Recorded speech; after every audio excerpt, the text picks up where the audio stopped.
हमें अपने इतिहास के बारे में, अपने भूगोल के बारे में एंड हमारे जो सेनाएँ हैं जैसे कि थल सेना, जल सेना एंड वायु सेना, जितने भी सेनाएँ हैं उन सब के बारे में हमें नॉलेज होनी चाहिए। हमें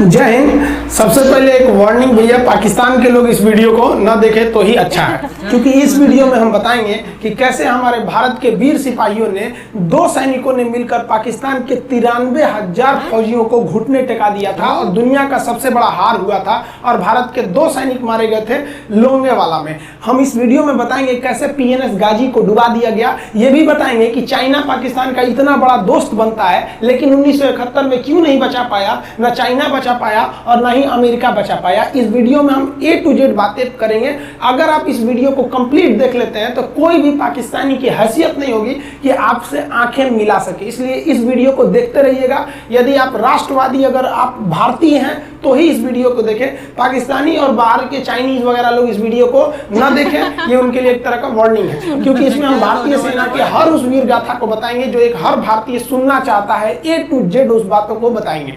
पाकिस्तानी इस वीडियो को क्यों ना देखें तो भैया आप देख लीजिए यहाँ क्यों ना देखें, क्योंकि हम आज चर्चा करने वाले हैं इसकी, और इसका नक्शा किससे मैच करता है आप देख रहे हैं। If you don't believe then go on Google. भाई किससे मैच करता है तो आपको समझ में आ गया, भाई बुरा नहीं मानिएगा आप लोग। ध्यान से समझिए, जब भारत पाकिस्तान का विभाजन हुआ तो उसी समय पाकिस्तान 2 भाग में था। एक इधर वाला जो एरिया है इसे हम लोग कहते थे पश्चिमी पाकिस्तान, जो मेन पाकिस्तान का एरिया है। और ये जो आज आप बांग्लादेश देख रहे हैं, ये बांग्लादेश नहीं था, बल्कि ये उस वक्त पूर्वी पाकिस्तान था। पूर्वी पाकिस्तान के लोग बंगाली भाषा को बोलते थे।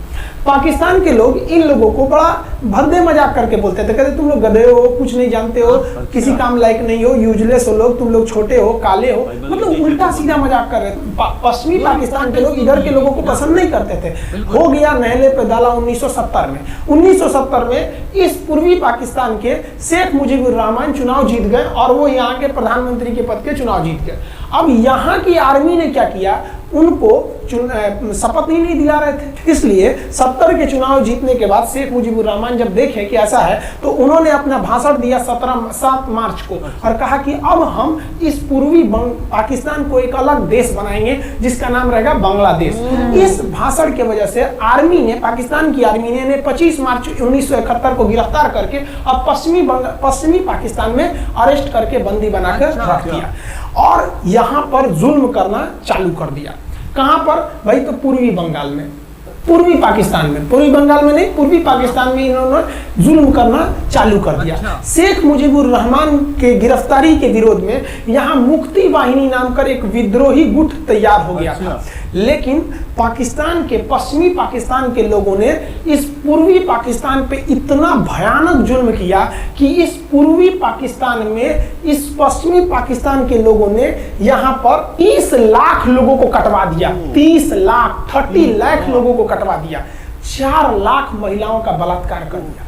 अपने देश के 4 लाख औरतों का रेप किया यहाँ पे। इतना भयानक वो दृश्य है कि अगर हम उसको YouTube पे दिखा देंगे ना तो YouTube हमारे ऊपर क्लेम करेगा, भैया आप ये सब इतने भयानक दृश्य नहीं दिखा सकते। आप अंदाजा लगाइए इनकी क्रूरता का। ये अपने देश पर इतना भयानक जुल्म कर रहे हैं, इतना भयानक जुल्म किया इन लोगों ने कि शेख मुजीबुर रहमान की गिरफ्तारी के बाद इस जुल्म का नतीजा ये हुआ कि अप्रैल 1971 तक भारत में यहाँ से लोग भाग के आ गए कि भैया हम जिंदा रहेंगे तब तो, और यहाँ 10 लाख लोग भारत में आ गए शरण लेने के, भैया हमको बचाइए। तो इंदिरा गांधी जानती थी कि जब तक यहाँ शांति नहीं होगा तब तक ये लोग वापस नहीं जा सकते थे, और शांति का एक ही था कि यहाँ पे घुस के इनको मारा जाए ताकि ये पश्चिमी पाकिस्तान वाले लोग यहाँ पर सुधर सके। तो इंदिरा गांधी ने इसके लिए बात की जनरल फील्ड मार्शल मानेकशॉ से। उन्होंने सेना प्रमुख मानेकशॉ से कहा, सैम मानेकशॉ से, कि आप अभी युद्ध कीजिए, हम आदेश देते हैं आप अभी युद्ध कीजिए बांग्लादेश पे, हम अपने पड़ोसियों को इस तरह मरते नहीं छोड़ेंगे, आप इस पे हमला कीजिए। उस समय ये पूर्वी पाकिस्तान था। मानेकशॉ ने कहा कि ना, हम हमला नहीं करेंगे। कही अरे क्यों? कहते कि आप महीना देख रही हैं, अप्रैल का महीना है। अप्रैल के महीने का मतलब बरसात का दिन सर पे है और बरसात के समय पूरब का हाल क्या होता है, एकदम भयानक बाढ़ आ जाती है। और उन्होंने एग्जाम्पल भी दिया कि सिकंदर की फौज भी हाथी लेके आई थी और कीचड़ में फंस गई थी कि अगर यहाँ हम लड़ जाते हैं तो यहाँ बरसात रहेगा, हम यहाँ उलझ जाएंगे, ये एरिया सूखा रहेगा, चाइना का ऊपर से एरिया सूखा रहेगा, ये हमला कर देंगे, हमको 3 ओर से लड़ाई लड़ना पड़ेगा। मानेक शॉ ने इंदिरा गांधी से कहा कि आप 2-3 काम कर लीजिए। कब तक के लिए कि नवंबर तक हम लोग युद्ध नहीं करेंगे। अच्छा। लेकिन अप्रैल से नवंबर के बीच में हम अपने सैनिकों को इस एरिया में लड़ने के लिए ट्रेनिंग दे सकते हैं, मुक्ति वाहिनी उसको हम ट्रेनिंग दे सकते हैं। और इसी में 1971 में हमारी जो थी भारत और रूस की एक समझौता पर हस्ताक्षर हो गया। अब हम लोगों ने पाकिस्तान को एक बारूद के ढेर पर बैठा दिया था। इंतजार था तो इस बात का कि उस बारूद में एक चिंगारी की और पाकिस्तान तबाह हो जाता। इत्तेफाक देखिए, उस बारूद के ढेर पर खुद चिंगारी जलाई पाकिस्तान ने। कैसे? तो समझिए कैसे। हम लोग का था कि इधर हम लोग ऑफेंसिव हो जाएंगे, मतलब इधर भयानक हमलावर हो जाएंगे और इधर हम लोग डिफेंसिव रहेंगे, मतलब इधर कम हमला करेंगे, ताकि हम लोग का मेन मकसद पाकिस्तान से युद्ध नहीं था। हमारा मेन मकसद था हमारे अपने बांग्लादेशी भाइयों पर जो जुर्म हो रहा था, जो उनकी बहनों को रेप हो रहा था, इतना भयानक किया था वहां पर पाकिस्तानियों ने कि बाप के सामने बेटी का रेप करते थे और उसके बाद बाप को मार के कहते थे तू भी रेप कर। इतना मतलब मानवता पूरी खत्म कर दिया गया वहां पर। तो भारत ने कहा कि इधर हम डिफेंसिव रहेंगे। पाकिस्तान को यह खबर लग गई कि भारत ना इधर कमजोर है। अरे भैया, इधर हम कमजोर थोड़ी हैं, इधर कम सैनिक रखे हैं और इधर हम भयानक रखे हैं, तो इसका मतलब ये थोड़ी है कि हम कमजोर हो जाएंगे। भैया कहा जाता है ना कि सोनार के घर का कचरा भी बनिया के बादाम से महंगा बिकता है। देखिए हम लोग ठंडी का इंतजार ही कर रहे थे कि पाकिस्तान ने गलती कर दिया। उसने 3 दिसंबर को अचानक हमला कर दिया श्रीनगर पे, पठानकोट पर, चंडीगढ़ पर, यहाँ पर आगरा हवाई अड्डे पर तबातोड़ हमला कर दिया। एयरफोर्स का इतना भयानक हमला पाकिस्तान का भारत पर हुआ कि भारत देखते रह गया। धड़ पाकिस्तान की जहाजें एंट्री मार गई सब भारत में। उसकी एयरफोर्स एंट्री कर दी। इतना भयानक हमला था, इतना भयानक कि भारत का एक भी सैनिक नहीं मरा। कितना भयानक हमला था। अरे भाई, आप यहाँ पर घुस जाएंगे हमारे देश में तो क्या हो जाएगा भैया? मूस मोटा यहाँ लोढ़ा हुई, हाथी घोड़ा थोड़े हुए। भारत तो इसी का इंतजार कर रहा था। देहात में कहावत कहा जाता है कि रोए के रानी तले अखिए खुदा गई। भैया हम प्लाने कर रहे थे कि हमला करने के लिए कि आप हमारे पे हमला करिए दीजिए।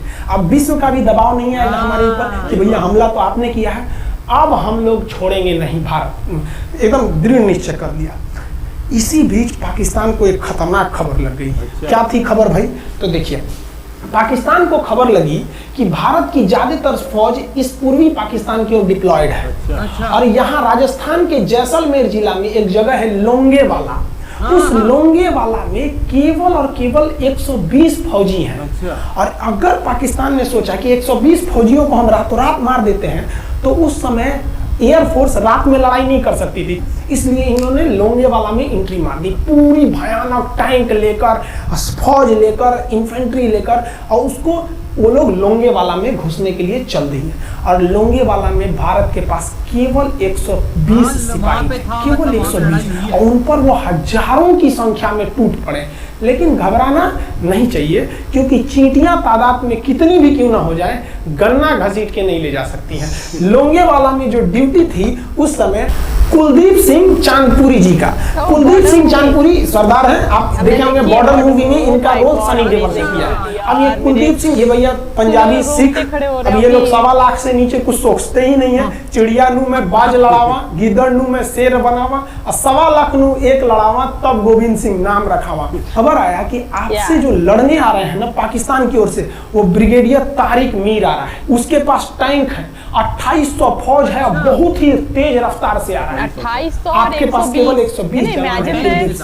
आप पीछे हट जाइए, आप पीछे हट जाइए, क्योंकि आपको हम, आप बहादुर हैं इसमें नो डाउट, लेकिन आप कैसे लड़िएगा उतनी भयानक फौज के पास से? यहाँ उन्होंने कहा खालसा सिख है, नहीं हट सकते हम दिखा देंगे कि हम 120 भी उन पर क्या पड़ेंगे, भारी पड़ेंगे। इनके पास ना ही टैंक को उड़ाने के लिए कोई संसाधन थे, टैंक को मारने के लिए एक जीप पर लगा हुआ छोटा सा तोप था, और इनके पास 3 ठो माइंस लगे थे। माइंस समझते हैं आप लोग? टैंक जो होता है ना बम, उसको उड़ाने के लिए माइंस लगाए जाते हैं। तो देखिए ध्यान से, ये है माइंस, ये माइंस होते हैं। इस पर अगर टैंक चढ़ता है ना तो टैंक ब्लास्ट कर जाता है। तब इन्होंने दिमाग लगाया।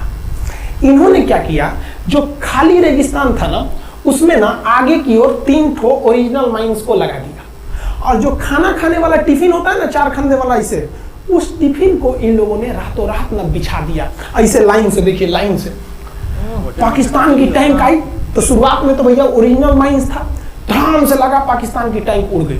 पाकिस्तान का एक टैंक उड़ा, फिर दूसरा उड़ा, तीसरा उड़ा, पाकिस्तानी एकदम डर गए सब। ब्रिगेडियर तारिक मीर कहें कि भैया यहाँ तो माइंस लगा के रखा है इन लोगों ने, एक काम करो, इंजीनियरों को बुलाओ, पूरा माइंस निकालो।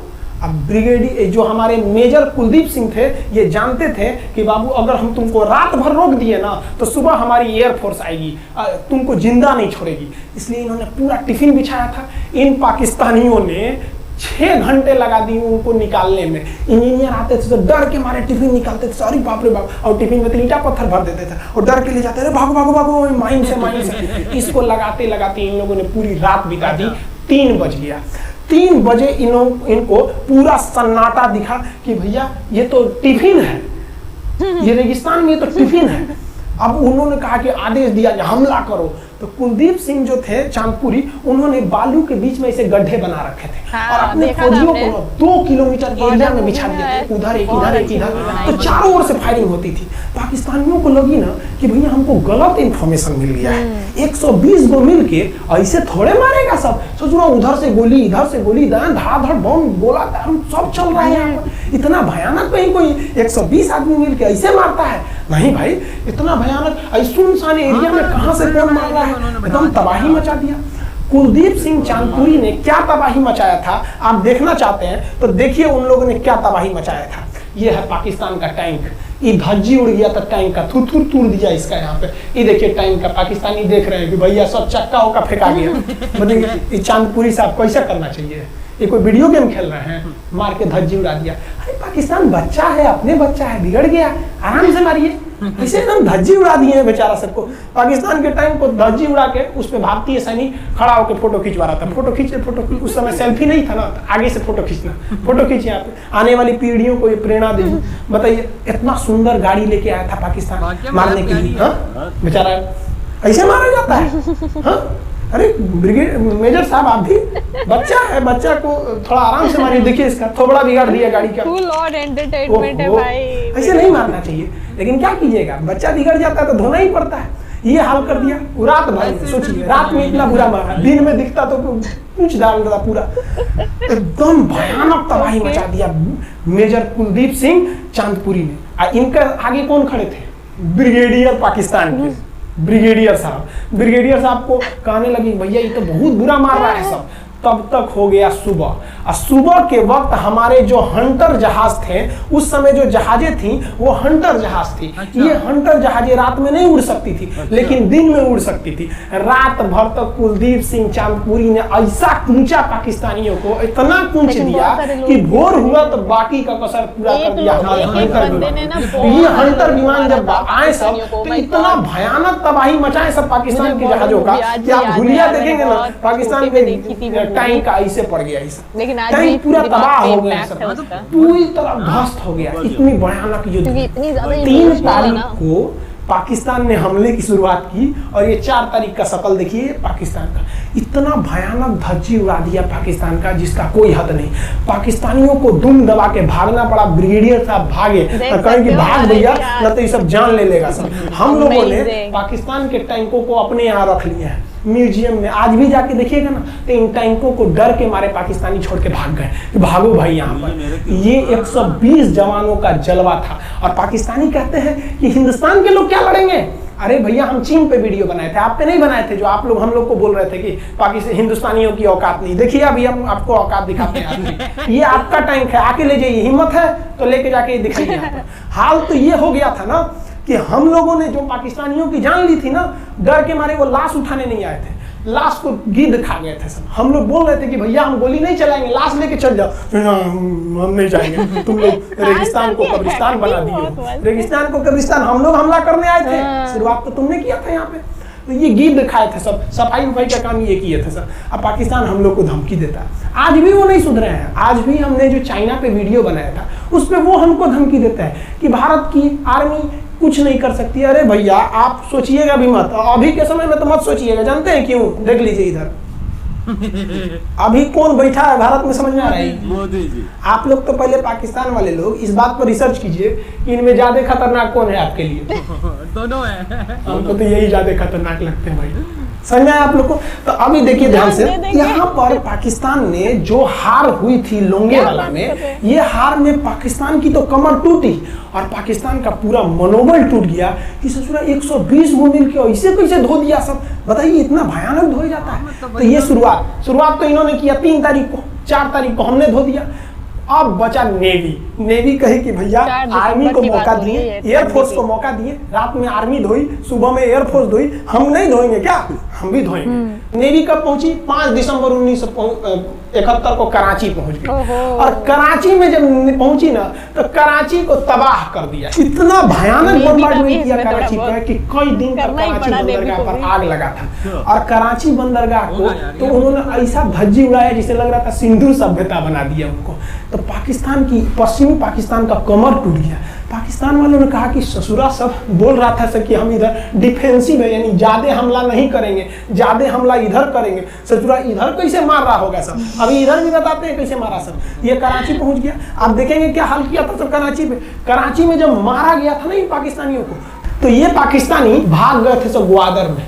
ये ग्वादर भाग गए, अभी इनसे ग्वादर भी जाने वाला है, पूरा राज्य चला जाएगा इनसे, बलूचिस्तान। छुप के गए थे लोग ग्वादर बंदरगाह पे। अगर हम झूठ बोल रहे हो तो आप खुद पता कीजिएगा अपने यहाँ के इतिहास में हिंदुस्तान। ये ग्वादर बंदरगाह पे छुप गए थे। आप देखिए कराची का क्या हाल हुआ था उस समय। हमारे एयर नेवी ने क्या हाल किया था। पाकिस्तान का जितना जहाज बस मिल जाए कि भैया ये जहाज किसका है, तो भैया जब पता चले कि भैया ये जहाज पाकिस्तान का, ये हाल हो जा रहा था जहाज का। यहाँ देख लीजिए इनका पूरा ध्वस्त कर, भैया ऐसे मारा जाता है। हाँ अरे भाई बच्चा को बच्चा की तरह मारना चाहिए। इंडिया की नेवी ने भी हद कर दिया, बताइए इस तरह मारा जाता है। हाँ यहाँ देखिए पूरा का पूरा धज्जी उड़ा दिया इन लोगों को। अरे भाई बच्चा है, बिगड़ गया है तो थोड़ा सा आराम से न मारिएगा। देख रहे हैं इस तरह से मारा पूरा पाकिस्तान के, कराची बंदरगाह उड़ गया। तो पाकिस्तान का तो इधर से तो पूरा का पूरा धज्जी उड़ा दिया। अभी शुरुआत हुई युद्ध के केवल 2 दिन हुए हैं, आप दिल थाम के रखिए। अभी युद्ध लंबा चलने वाला है। 3 दिसंबर को स्टार्ट किए, 4 दिसंबर को हम लोग लोंगेवाला धो दिए, अब 5 दिसंबर को कराची। अब पाकिस्तान ने ना भारतीयों को तबाह करने के लिए भारत का सबसे खतरनाक जहाज था INS विक्रांत। INS विक्रांत को बर्बाद करने के लिए ना इसने यहां से भेज दिया INS PNS गाजी को। गाजी एक पनडुब्बी थी, उसको आदेश दिया गया कि जाके मार के आओ। किसको? विक्रांत को। क्योंकि अगर विक्रांत जहाज डूब जाता तो वाकई उस समय हमको युद्ध जीतने में बहुत दिक्कत आ जाती। तो ये गाजी कैसे डूबा, इसको हम लोग वो खराब जहाज से मार दिया। तो अब इधर समझते हैं कि जब उधर इतना भयानक धोए तो इधर कितना बुरा धोए होंगे, इसको बारे में हम लोग समझते हैं। भारतीय सेना अब पूरब की ओर क्या क्या काम की, इसको ध्यान से समझिए। ये मुक्ति वाहिनी जो थी बांग्लादेश की, वो अंदर ही पाकिस्तानी फौजियों को मार रही थी गली कुची में दौड़ा दौड़ा के, क्योंकि इन पाकिस्तानी फौजियों ने वहां पर रेप किया, मर्डर किया और इनका साथ दे रही थी इधर से हमारी इंडियन आर्मी और ऊपर से हमारा एयरफोर्स। ये तबाह कर दिए थे, इनको भागने के लिए भी जगह नहीं था। और इसी में इनका सबसे बड़ा सरदर्द बन गया था इंडियन नेवी, क्योंकि इनको जो मदद थी, देखिए ये पूर्वी पाकिस्तान है, इनको मदद जब भी मिलेगी तो इधर से ही मिलेगा। अब बताइए यहाँ से तो कोई जाएगा नहीं, बेवकूफ भी नहीं होगा जो इधर से मदद करने जाएगा। रास्ते में ही एयरफोर्स मार के गिरा देती थी, ट्रक वगैरह जाएगा नहीं, तो नेवी से ही इन लोग मदद देते थे। भैया यहाँ पे जो इनके फौजी लड़ रहे थे उनको खाना पीना भी खत्म हो गया था। अब इनको बर्बाद कर दिया भारत। INS विक्रांत, INS विक्रांत उस समय का बहुत बड़ा जहाज था इस साउथ एशिया के देशों का, और यहाँ से उस इतना बड़ा जहाज था कि उसके ऊपर से लड़ाकू जहाजें उड़ती थी। वो एयरफोर्स यहाँ से भी बम मारता था, मिसाइलें मारता था, ऊपर से लड़ाकू जहाजें और हेलीकॉप्टर छोड़ देता था, जो ताकि मुक्ति वाहिनी को कोई दिक्कत ना है। मुक्ति वाहिनी मारती थी और आर्मी पूरी तरह से उसने यहाँ से हमारा विक्रांत ने चटगांव बंदरगाह को तबाह कर दिया। अब बांग्लादेश का देखिएगा वर्तमान में, उस समय तो पूरी पाकिस्तान, ये चटगांव उस समय पाकिस्तानी आर्मी नेवी का एक बहुत बड़ा केंद्र था। इधर हम लोग ने उड़ा दिया कराची, इधर उड़ा दिया हम लोग ने चटगांव। अब मुक्ति वाहिनी को कोई खास दिक्कत नहीं आ रहा था। अब पाकिस्तान ने कहा कि हर हाल में इस विक्रांत को बर्बाद करो। देखिए ये विक्रांत है, विक्रांत जहाज जो था इसपे से इसके ऊपर देखिए आपको लड़ाकू जहाजें दिखी। पीएनएस गाजी को क्या आदेश दिया गया था भाई कि तुमको जाना है और इस विक्रांत को बंगाल की खाड़ी में जाने के बाद इसी में डुबा देना है। अब पाकिस्तान वालों का इतना दिन तो अच्छा था नहीं, भारतीय खुफिया एजेंसी को पता चल गया कि पाकिस्तान की पनडुब्बी वो समुद्र के अंदर चलती है, उसको साइलेंट किलर कहा जाता है।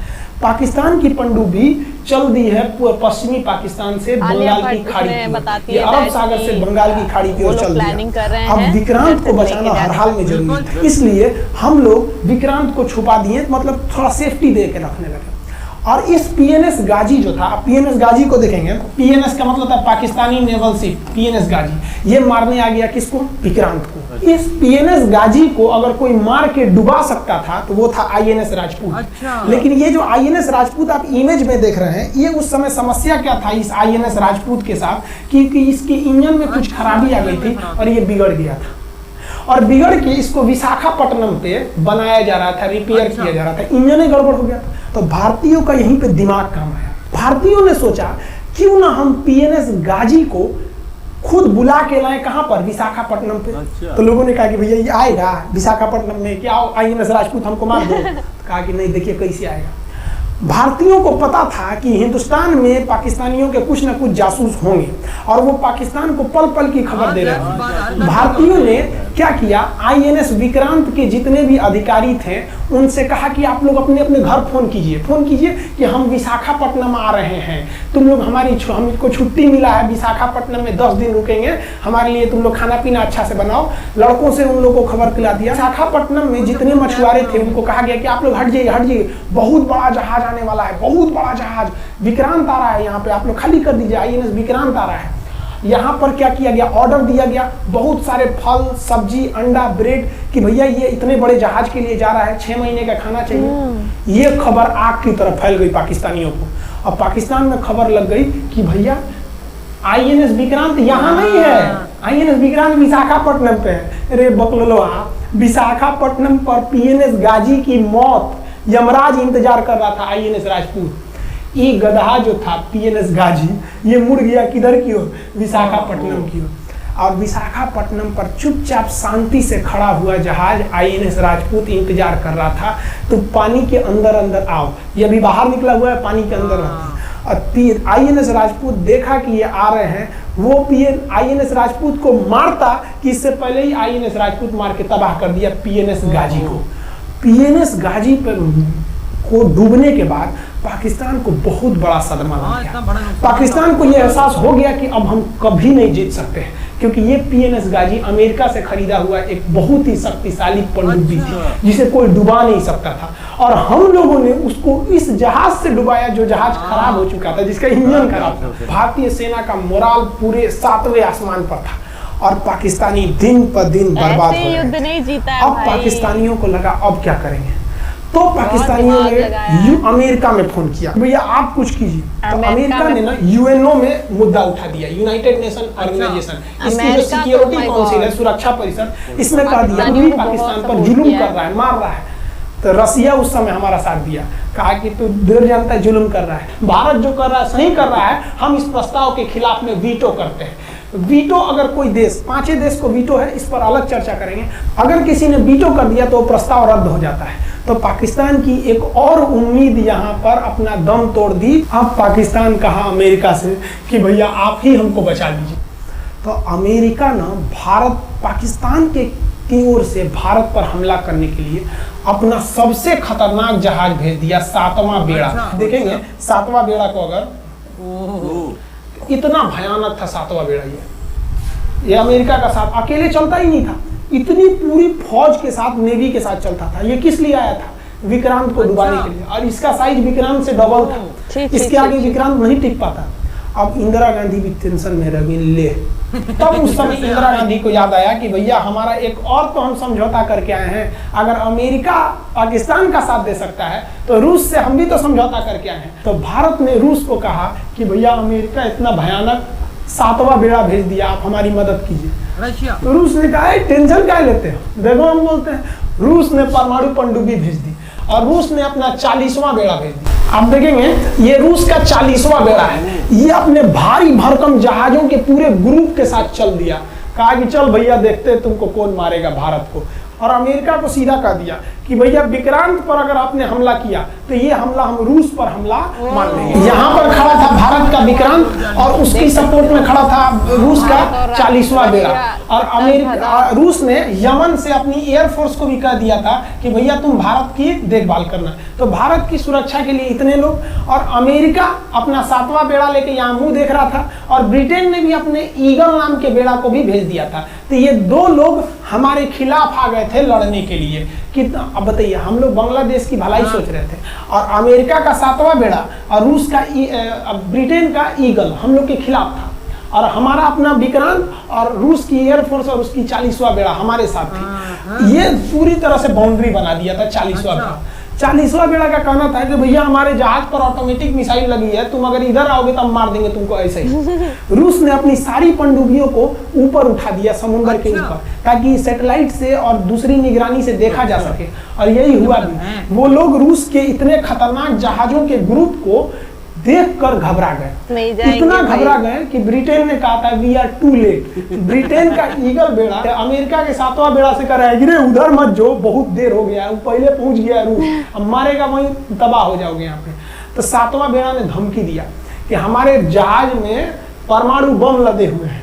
तो 40वां बेड़ा ने रिप्लाई किया था कि हम भी जब चले थे ना तो परमाणु बम लादे के चले थे, और गिनती जब कर रहे थे तो हम भी गिनती किए थे 250 हमारे पास भी परमाणु बम था, लेकिन इतना ज्यादा था कि सोचे कि कौन गिनेगा, बाद में गिनेंगे, आ जाओ देखते हैं किसके पास कितना है। तो रूस ने हमसे सच्ची दोस्ती निभाई, और इधर शेख मुजीबुर रहमान की जो मुक्ति वाहिनी थी वो अपना काम कर रही थी। अब भारत आर पार की लड़ाई में था, पाकिस्तान हर मोर्चे पर हारते जा रहा था। भारत सरकार ने पाकिस्तान पर मनोवैज्ञानिक दबाव बनाने के लिए निर्मलजीत सिंह अरोड़ा ने एक प्लान बनाया। उन्होंने एयरफोर्स को पूर्वी पाकिस्तान यानी जो अभी बांग्लादेश है, तो ढाका के ऊपर एयर ड्रॉप करा दिया, हवाई जहाज से सैनिकों को उतार दिया। और उन सैनिकों के भेष में उसमें सैनिक कम थे, और उसमें केवल पुतलों को नीचे उतारा गया था। ये केवल इंडियन आर्मी जान रही थी कि पुतला नीचे उतरा है सर, लेकिन मीडिया ने तो इसको खबर को आग की तरफ फैला दिया। और इसमें हम धन्यवाद देना चाहेंगे हाथ जोड़कर BBC न्यूज का। और BBC ने ये छाप दिया कि इंडियन एयरफोर्स ने ढाका पर 5000 एयर ड्रॉप करा दिया फौजियों को। अब ये गली गली खोज खोज के पाकिस्तानी फौजियों को मारेंगे कि तुम क्यों मार रहे हो हमारे बांग्लादेशी भाइयों को। और बांग्लादेश की मुक्ति वाहिनी वैसे ही उनके पीछे पड़ी हुई थी पाकिस्तानियों के। अब पाकिस्तानियों का पूरा मनोबल टूट गया, पाकिस्तानी गली गली छुप गए सब। सोचिए, ये पुतला से डर जा रहे थे सब, रियलिटी में ये फौजी नहीं थे, ये पुतला गिराया गया था एयर ड्रॉप करके। अब वो लोग डर के मारे भाग गए यहाँ पर। अब एयरफोर्स ने देखा कि उसकी ये छोटे से वैज्ञानिक दबाव का इतना खतरनाक असर पड़ा है। एयरफोर्स ने कहा कि अब एक काम करते हैं, अब आर पार को अब ठोक डालते हैं पाकिस्तान को, अब जो होगा सो देखा जाएगा। एयरफोर्स ने बांग्लादेश के जो गवर्नर थे उनके घर पे हमला कर दिया। अब वो घर में नहीं थे, वो तो बच गए।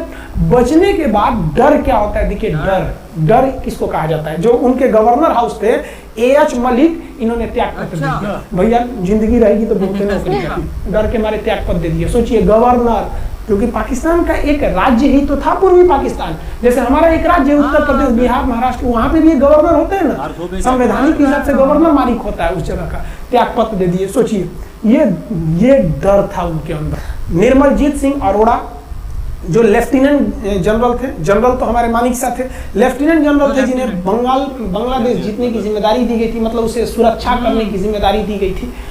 वो पाकिस्तान के लेफ्टिनेंट जनरल नियाजी से बात किए और उन्हें कहे कि हम आपको आधा घंटा का टाइम देते हैं, और आप इस आधा घंटा में विचार कीजिए आप सरेंडर करते हैं कि नहीं।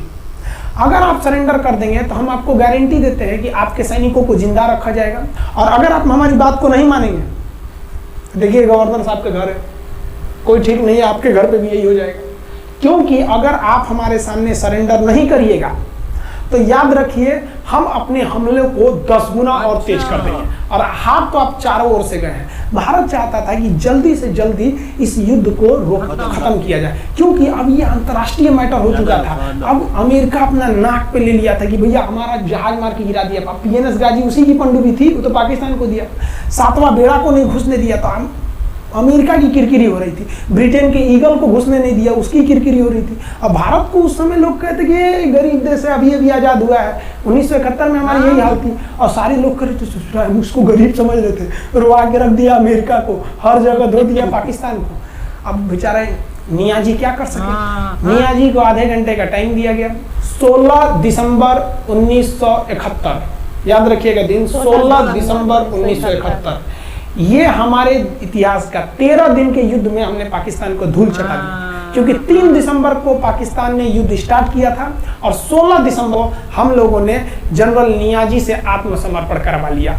और आत्मसमर्पण आप देखना चाहेंगे जनरल नियाजी का। जनरल नियाजी इन्होंने हमारे लेफ्टिनेंट जनरल निर्मलजीत सिंह अरोड़ा के सामने आत्मसमर्पण साइन किया, और साइन करने के बाद बांग्लादेश के ढाका रेस कोर्स में इन्होंने साइन किया, और इनकी आंखों में आंसू था। एक देश के सेनापति के लिए इससे शर्म की बात क्या है, जो गिनीज बुक में नाम रिकॉर्ड करा दिया। गिनीज बुक में कैसे, देखिए पाकिस्तान के लोग हम चाइना के वीडियो बनाए थे, उस पर कमेंट कर रहे थे कि इंडियन आर्मी कुछ नहीं कर सकती। देखो बांग्लादेश तुम्हारी बहादुरी का जीता जागता उदाहरण है। तुम्हारे यहाँ का 93,000 फौज, सोचिए 93,000 सैनिक पूरी दुनिया में आज तक आत्मसमर्पण नहीं किया, ये 93,000 लोगों ने आत्मसमर्पण कर दिया। देख लीजिए, ये अपना बंदूक उतार फेंक दिए, अपने स्टार नोच के उतार दिया कि भैया हम लीजिए आत्मसमर्पण कर रहे हैं, बेल्ट उतार के दे दिया, अब चलिए जहां ले जा रहे हैं, जितना लाठी मारना है हमारी आत्मसमर्पण। ये वही पाकिस्तान है, याद रखिए, आप याद कीजिए, हमारे 120 सैनिकों ने आपको धूल चटा दिया था